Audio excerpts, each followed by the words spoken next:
Thérèse Raquin, suivie d'un mariage d'amour, texte intégral, chapitre 21, intégral. Laurent ferma soigneusement la porte derrière lui et demeura un instant appuyé contre cette porte, regardant dans la chambre d'un air inquiet et embarrassé. Un feu clair flambait dans la cheminée, jetant de larges clartés jaunes qui dansaient au plafond et sur les murs. La pièce était aussi éclairée d'une lueur vive et vacillante. La lampe posée sur une table pâlissait au milieu de cette lueur. Madame Raquin avait voulu arranger coquettement la chambre, qui se trouvait toute blanche et toute parfumée, comme pour servir le nid et de jeune et fraîche amour. Elle s'était plu à ajouter au lit quelques bouts de dentelle et à garnir de gros bouquets de roses les vases de la cheminée. Une chaleur douce de senteur tiède traînait. L'air était recueilli et apaisé, pris d'une sorte d'engourdissement voluptueux. Au milieu du silence frissonnant, les pétillements du foyer jetaient de petits bruits secs.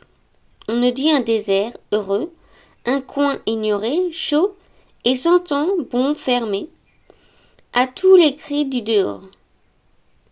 Un de ces coins fait et apprêté pour les sensualités et les besoins des mystères de la passion. Thérèse était assise sur une chaise basse à droite de la cheminée. Le menton dans la main, elle regardait les flammes vives fixement. Elle ne tourna pas la tête quand Laurent entra, vêtue d'un jupon et d'une camisole, bordée de dentelle. Elle était d'une blancheur crue, sans l'ardente clarté du foyer. Sa camisole glissait à un bout d'épaule, passait, rose, à demi cachée par une mèche noire de cheveux. Laurent fit quelques pas sans parler. Il ôta son habit et son gilet. Quand il fut en manche de chemise, il regarda de nouveau Thérèse, qui n'avait pas bougé. Il semblait hésiter, puis il aperçut le bout d'épaule. Il se baissa en frémissant pour coller ses lèvres à ce morceau de peau nue. La jeune femme retira son épaule en se retournant brusquement. Elle fixa sur Laurent un regard si étrange de répugnance et d'effroi qu'il recula, troublé et mal à l'aise, comme pris lui-même de terreur et de dégoût. Laurent s'assit en face de Thérèse, de l'autre côté de la cheminée. Ils restèrent ainsi, muets, immobiles, pendant 5 grandes minutes. Par instants, des jets de flammes rougeâtres s'échappaient du bois. Et alors, des reflets sanglants couraient sur le visage des meurtriers. Ils avaient près de 2 ans que les amants ne s'étaient pas trouvés enfermés dans la même chambre, sans témoins, pouvant se livrer l'un à l'autre. Ils n'avaient plus, eux, de rendez-vous, d'amour depuis le jour où Thérèse était venue, rue Saint-Victor, apportant à Laurent l'idée du meurtre avec elle. Une pensée de prudence avait sévré leur chair. À peine était-il permis, de loin en long, un serrement de main, un baiser furtif, après le meurtre de Camille, lorsque de nouveaux désirs les avaient brûlés. Ils s'étaient contenus, attendant le soir des noces, se promettant des voluptés folles. Lorsque l'impunité lui serait assurée. Et le soir des noces venait enfin d'arriver. Ils restaient face à face, anxieux, pris d'un malaise subit. Ils n'avaient qu'à allonger le bras pour se presser dans une étreinte passionnée. Et leurs bras semblaient mous, comme déjà là s'est rassasié d'amour. L'accablement de la journée l'écrasait de plus en plus. Il se regardait, sans désir, avec un embarras peureux. Souffrant de rester ainsi silencieux et froid, leur rêve brûlant aboutissait à une étrange réalité. Il suffisait qu'ils eussent réussi à tuer Camille et à se marier ensemble. Il suffisait que la bouche de Laurent eût à effleurer l'épaule de Thérèse pour que leur luxure furent contentées jusqu'à l'écœurement et à l'épouvante. Ils se mirent à chercher désespérément en eux un peu cette passion qui les brûlait jadis. Il leur semblait que leur peau était vide de muscles, vide de nerfs. Leur embarras, leur inquiétude croissaient. Ils avaient une mauvaise honte de rester ainsi muets et mornes en face, l'un de l'autre. Ils auraient voulu avoir la force de s'éteindre et de se briser afin de ne point passer à leurs propres yeux pour des imbéciles. Et quoi? Ils n'appartenaient, ils avaient tué un homme et joué une atroce comédie pour pouvoir se vautrer avec impudence dans un assouvissement de toutes les heures. Et ils se tenaient là, à deux coins d'une cheminée roide, épuisés, l'esprit troublé, la chair morte. Un tel dénouement finit par leur paraître d'un ridicule horrible et cruel. Alors Laurent essaya de parler d'amour, d'évoquer les souvenirs d'autrefois, faisant appel à son imagination pour ressusciter ses tendresses. « Thérèse, dit-il en se penchant vers la jeune femme, te souviens-tu de nos après-midi dans cette chambre? Je venais par cette porte. Aujourd'hui, je suis entré par celle-ci. Nous sommes libres. Nous allons pouvoir nous aimer en paix. » Il parlait d'une voix hésitante, mollement. La jeune femme, accroupie sur la chaise basse, regardait toujours la flamme, songeuse, n'écoutant pas. Laurent continua. « Te rappelles-tu? J'avais un rêve. Je voulais passer une nuit entière avec toi, m'endormir dans tes bras et me réveiller le lendemain sous tes baisers. Je vais contenter ce rêve. » Thérèse fit un mouvement, comme surprise d'entendre une voix qui balbutiait à ses oreilles.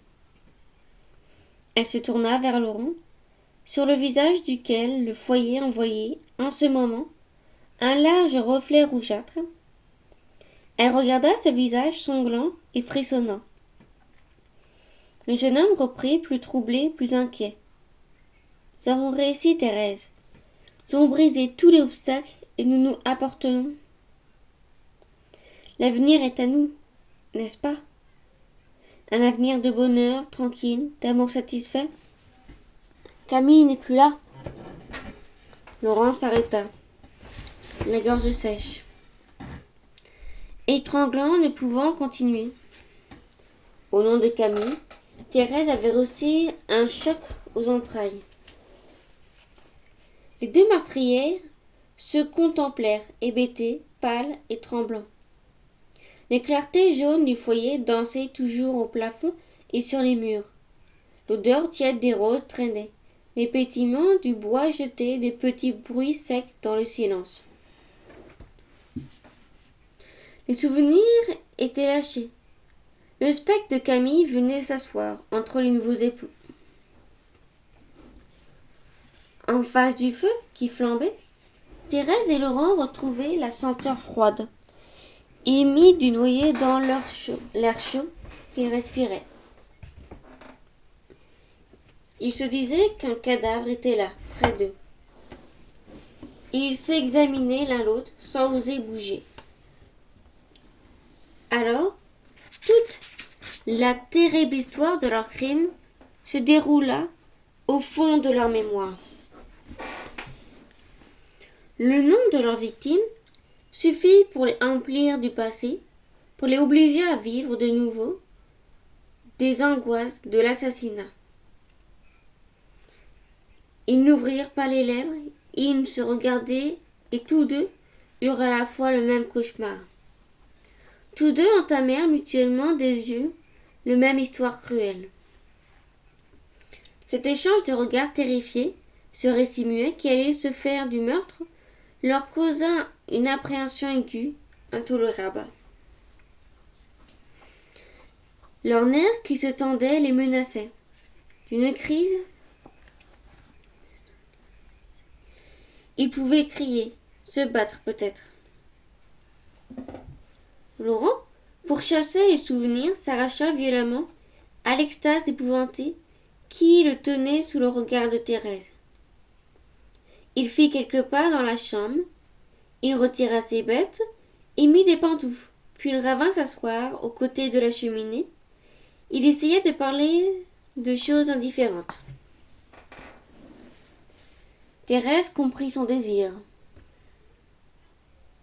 Elle s'efforça de répondre à ses questions.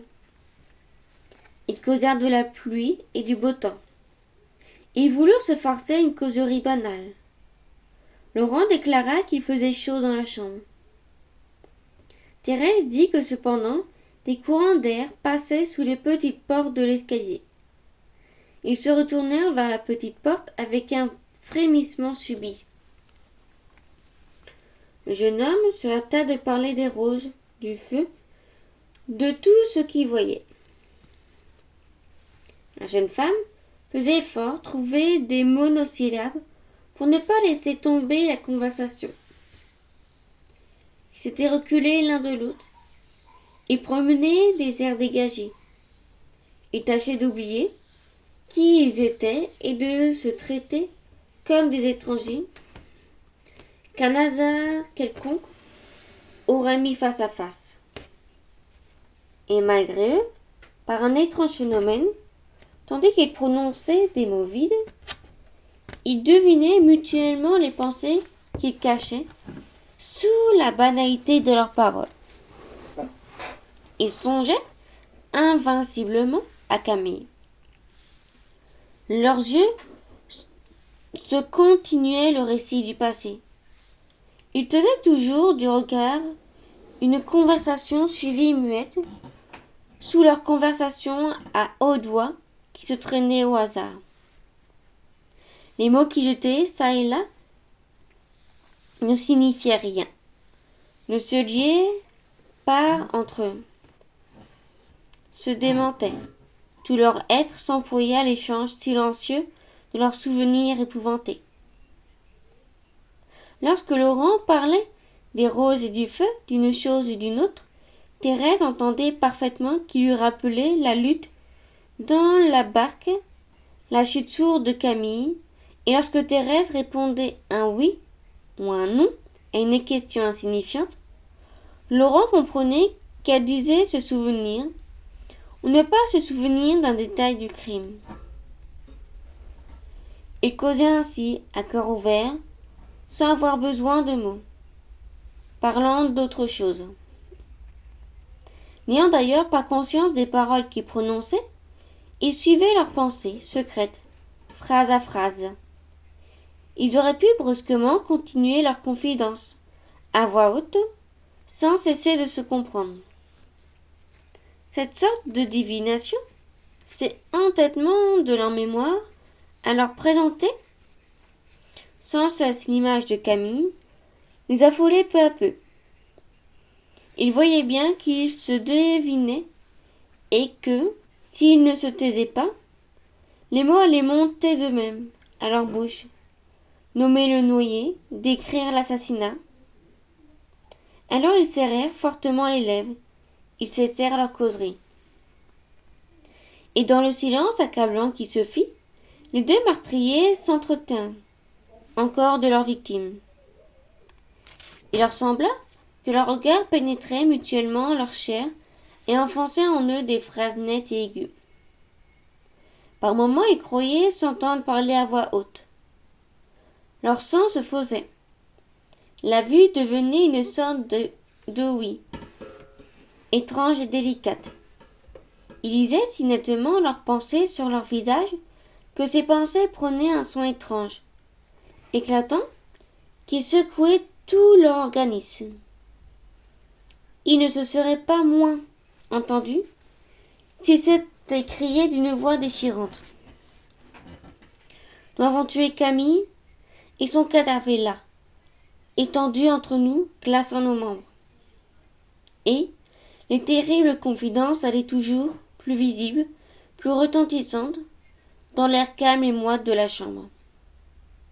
Laurent et Thérèse avaient commencé le récit muet au jour de leur première entrevue dans la boutique. Puis, les souvenirs étaient venus un à un en ordre. Ils s'étaient comptés les heures de volupté, les moments d'hésitation et de colère. Le terrible instant du meurtre. C'est alors qu'ils avaient serré les lèvres, cessant de causer de ceci et de cela, par crainte de nommer tout à coup Camille sans le vouloir. Et leur pensée ne s'arrêta pas. Ils avaient promené ensuite dans les angoisses, dans l'attente peureuse qui avait suivi l'assassinat. Ils arrivaient ainsi à songer au cadavre du noyé, étalé sur une dalle de la morgue. Laurent, dans un regard, dit toute son épouvante à Thérèse. Et Thérèse, poussée à bout, obligée par une main de fer de déserter les lèvres, continua brusquement la conversation à voix haute. « Tu l'as vu à la morgue » demanda-t-elle à Laurent, sans nommer Camille. Laurent paraissait s'attendre à cette question. Il la lisait depuis un moment sur le visage blanc de la jeune femme. « Oui, » répondit-il d'une voix étranglée. Les meurtriers eurent un frisson. Ils se rapprochèrent du feu. Ils étendirent leurs mains devant la flamme, comme si un souffle glacé eût subitement passé dans la chambre chaude. Ils gardèrent un instant de silence, pelotonnés, accroupis, puis Thérèse reprit doucement. Paraissait-il avoir beaucoup souffert ? Laurent ne put répondre. Il fit un geste d'effroi, comme pour écarter une vision ignoble. Il se leva, alla vers le lit, et revint avec violence, les bras ouverts, s'avança vers Thérèse. « Embrasse-moi » lui dit-il en tendant le cou. Thérèse s'était levée, toute pâle, dans sa toilette de nuit. Elle se renversait à demi, le coude posé sur le marbre de la cheminée.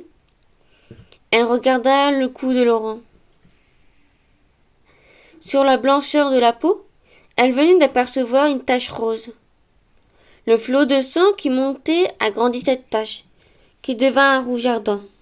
« Embrasse-moi, embrasse-moi » répétait Laurent, le visage et le cou en feu. La jeune femme renversa la tête davantage pour éviter un baiser, et, appuyant le bout de son doigt sur la morsure de Camille, elle demanda à son ami, à son mari, « Qu'as-tu là ? Je ne te connaissais pas cette blessure. » Il sembla à Laurent que le doigt de Thérèse lui trouait la gorge. Au contact de ses doigts, il eut un brusque mouvement de recul, en poussant un léger cri de douleur. « Ça » dit-il en balbutiant, « ça » Il hésita, mais il ne put mentir. Il dit la vérité malgré lui. « C'est Camille qui m'a mordu. Tu sais, dans la barque. Ce n'est rien, c'est guéri. Embrasse-moi. Embrasse-moi. » Et le misérable tendait son cou, qui le brûlait. Il désirait que Thérèse le baisât sur la cicatrice. Il comptait que les baisers de cette femme apaiseraient les 1000 piqûres qui déchiraient la chair. Le menton levé, le cou en avance, il s'offrait. Thérèse, presque couchée sur le marbre de la cheminée, fit un geste suprême dégoût et s'écria d'une voix suppliante. Oh, non, pas là. Il y a du sang. Elle retomba sur la chaise, basse, frémissante, le front entre les mains. Laurent resta stupide. Il abaissa le menton et regarda vaguement Thérèse. Puis, tout d'un coup, avec une étreinte de bête sauvage, il lui prit la tête dans ses larges mains et, de force, lui appliqua les lèvres sur son cou, sur la morsure de Camille.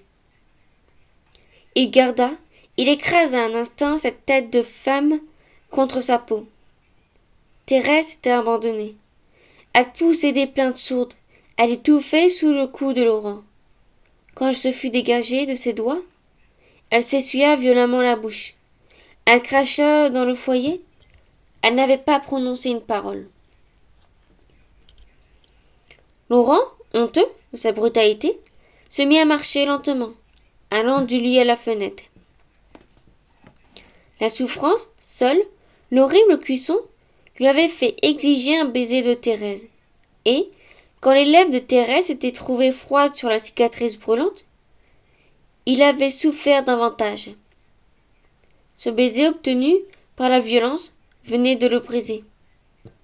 Pour rien au monde, il n'aurait voulu en recevoir un second, tant le choc avait été douloureux.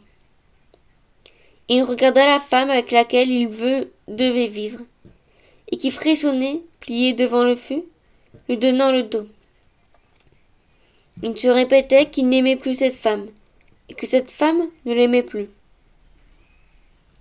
Pendant près d'une heure, Thérèse resta affaissée. Laurent se promena de long en large, silencieusement. Tous deux avouaient avec terreur que leur passion était morte, qu'ils avaient tué leur désir en tuant Camille. Le feu se mourait, doucement. Un grand brasier rose luisait sur les cendres. Peu à peu, la chaleur était devenue étouffante dans la chambre. Les fleurs se fanaient, alanguissant l'air épais de leur senteur lourde. Tout à coup, Laurent crut avoir une hallucination. Comme il se tenait, revenant de la fenêtre au lit, il vit Camille dans un coin plein d'ombre, entre la cheminée et l'armoire à glace. La face de sa victime était verdâtre et convulsionnée, telle qu'il l'avait aperçue sur une dalle de la morgue. Il demeura cloué sur le tapis, défaillant, s'appuyant contre un meuble.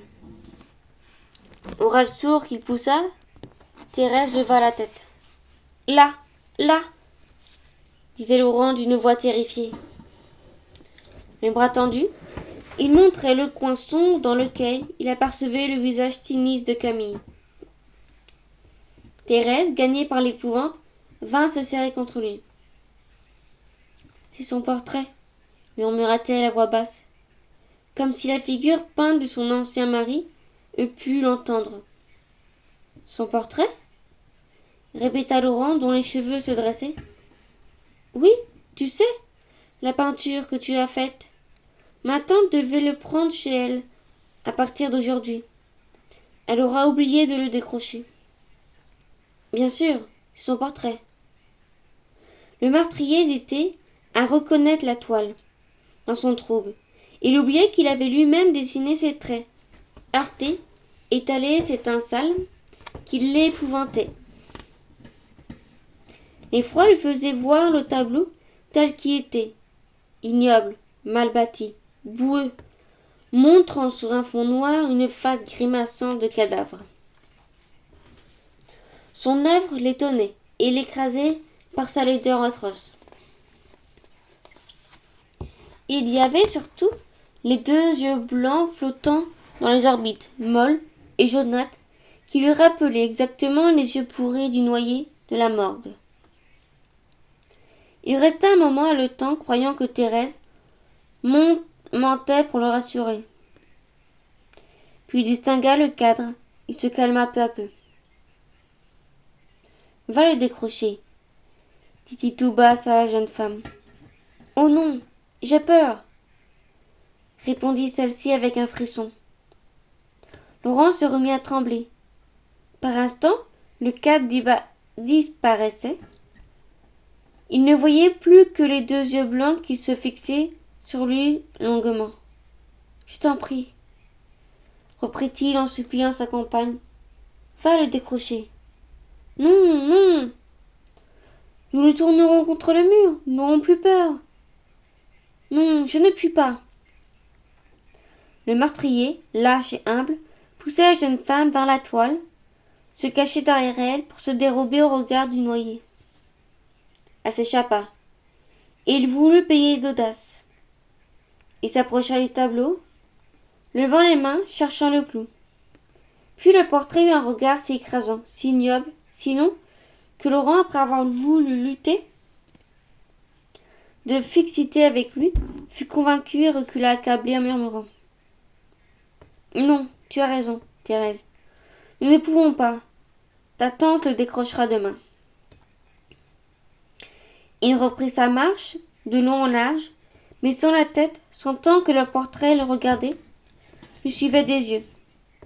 Il ne pouvait s'empêcher par instant de jeter un coup d'œil du côté de la toile. Alors, au fond de l'ombre, il apercevait toujours les regards ternes et morts du noyé. La pensée que Camille était là, dans un coin, le guettant, insistant à sa nuit de noces, les examinant, Thérèse à lui, acheva de rendre Laurent fou de terreur et de désespoir. Un fait, dont tout autre aurait souri, lui fit perdre entièrement la tête. Comme il se trouvait devant la cheminée, il entendit une sorte de grattement. Il pâlit. Il s'imagina que ce grattement venait du portrait, que Camille descendait de son cadre. Puis il comprit que le bruit avait lieu à la petite porte donnant sur l'escalier. Il regarda Thérèse, que la peur reprenait. « Il y a quelqu'un dans l'escalier, » murmura-t-il. « Qui peut venir par là ?» La jeune femme ne répondit pas. Tous deux songeaient au noyé. Une sueur glacée mouillait leurs tempes. Ils se réfugièrent au fond de la chambre, s'attendant à voir la porte s'ouvrir brusquement, en laissant tomber sur le carreau le cadavre de Camille. Le bruit continua plus sec, plus irrégulier. Ils pensèrent que leur victime, écorchée de bois, avec ses ongles pour entrer. Pendant près de 5 minutes, il n'osa bouger. Enfin, un miaulement se fit entendre. Laurent, s'approchant, reconnut le chat tigré de Madame Raquin, qui avait été enfermé par mégarde dans la chambre, et qui tentait d'en sortir en secouant la petite porte avec ses griffes. François eut peur de Laurent. D'un bond, il sauta sur une chaise, le poil irisé, les pattes froidies. Il regardait son nouveau maître en face, d'un air dur et cruel. Le jeune homme n'aimait pas les chats. François l'effrayait presque. Dans cette heure de fièvre et de crainte, il crut que le chat allait lui sauter au visage pour venger Camille. Cette bête devait tout savoir. Il y avait des pensées dans ses yeux ronds, étrangement dilatés. Laurent baissa les paupières devant la fixité de ses regards de brute. Comme il allait donner un coup de pied à François, « Ne lui fais pas de mal !» s'écria Thérèse. Ce cri lui causa une étrange impression. Une idée absurde lui emplit la tête. Camille tenterait en ce chat, pensa-t-il. Il faudra que je tue cette bête. Elle a l'air d'une personne. Il ne donna pas le coup de pied, craignant d'entendre François lui parler avec le son de voix de Camille. Puis, il se rappela les plaisanteries de Thérèse, au temps de leur volupté, lorsque le chat était témoin des baisers qu'ils échangeaient. Il se dit alors que cette bête en savait trop, et qu'il fallait la jeter par la fenêtre. Mais il n'eut pas le courage d'accomplir son dessein. François gardait une attitude de guerre, les griffes allongées, le dos soulevé par une irritation sourde. Il suivait les moindres mouvements de son ennemi avec une tranquillité superbe. Laurent fut gêné par l'éclat métallique de ses jeux. Il se hâta de lui ouvrir la porte de la salle à manger, et le chat s'enfuit en poussant un miaulement aigu. Thérèse était assise de nouveau devant le foyer éteint. Laurent reprit sa marche du lit à la fenêtre. C'est ainsi qu'ils attendirent le jour. Ils ne songèrent pas à se coucher. Leur chair et leur cœur étaient bien morts. Un seul désir les tenait, le désir de sortir de cette chambre où ils étouffaient. Ils éprouvaient un véritable malaise à être enfermés ensemble, à respirer le même air. Ils auraient voulu qu'il y eût là quelqu'un pour rompre leur tête-à-tête, pour les tirer de l'embarras cruel où ils étaient en restant l'un devant l'autre sans parler, sans pouvoir ressusciter leur passion. Leur long silence les torturait. Les silences étaient lourds de plaintes, amers et désespérés, de reproches muets qu'ils entendaient distinctement dans l'air tranquille. Le jour vint enfin, sale et blanchâtre, amenant avec lui un froid pénétrant. Lorsqu'une clarté pâle eut rempli la chambre, Laurent, qui grelottait, se sentit plus calme. Il regarda en face le portrait de Camille, et le vit tel qu'il était, banal et pérille. Il le décrocha et haussant les épaules, en se traitant de bête. Thérèse s'était levée et défaisait le lit pour tromper sa tante, pour faire croire à une nuit heureuse. « Ah, ça !» lui dit brutalement Laurent. « J'espère que nous dormirons ce soir. Ces enfantillages-là ne peuvent durer. » Thérèse lui jeta un coup d'œil grave et profond. « Tu comprends, continua-t-il. Je ne me suis pas mariée pour passer des nuits blanches. Nous sommes des enfants. C'est toi qui m'as troublée avec tes airs de l'autre monde.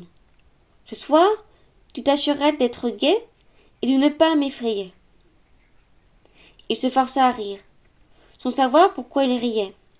« Je tâcherai, » reprit sourdement la jeune femme. Telle fut la nuit de noces de Thérèse et de Laurent. Fin du chapitre 21.